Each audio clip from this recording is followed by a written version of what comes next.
Alors maintenant, nous allons corriger l'exercice A de la page 87. Alors, trouve un moyen pour comparer les longueurs de ces traits et complète. Le moyen qu'il fallait trouver, c'était d'utiliser une bande de papier.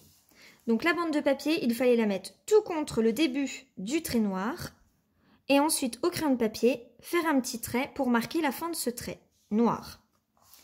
Ensuite, je descendais en dessous sur mon trait orange, je mettais tout contre mon papier, tout contre le début du trait orange.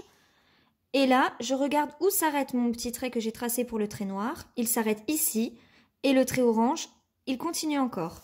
Cela veut donc dire que le trait le plus long est le trait orange. Et je devais faire la même chose avec les autres traits. Alors, je refais le deuxième pour bien vous montrer. Donc, on avait le trait vert et le trait rose. Donc, je refais la même chose. Je prends une autre bande de papier. Je la mets bien tout contre le début du trait vert.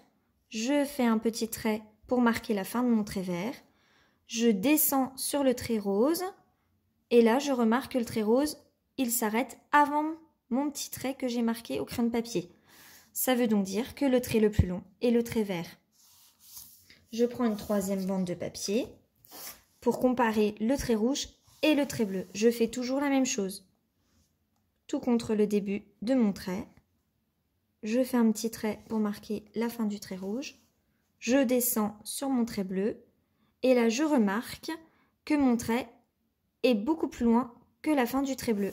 Ça veut donc dire que le trait le plus long est le trait rouge.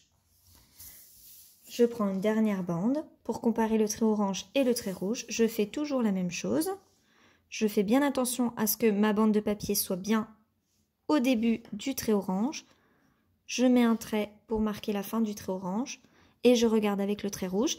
Le trait rouge s'arrête ici. Mon trait orange est donc plus grand. Voilà.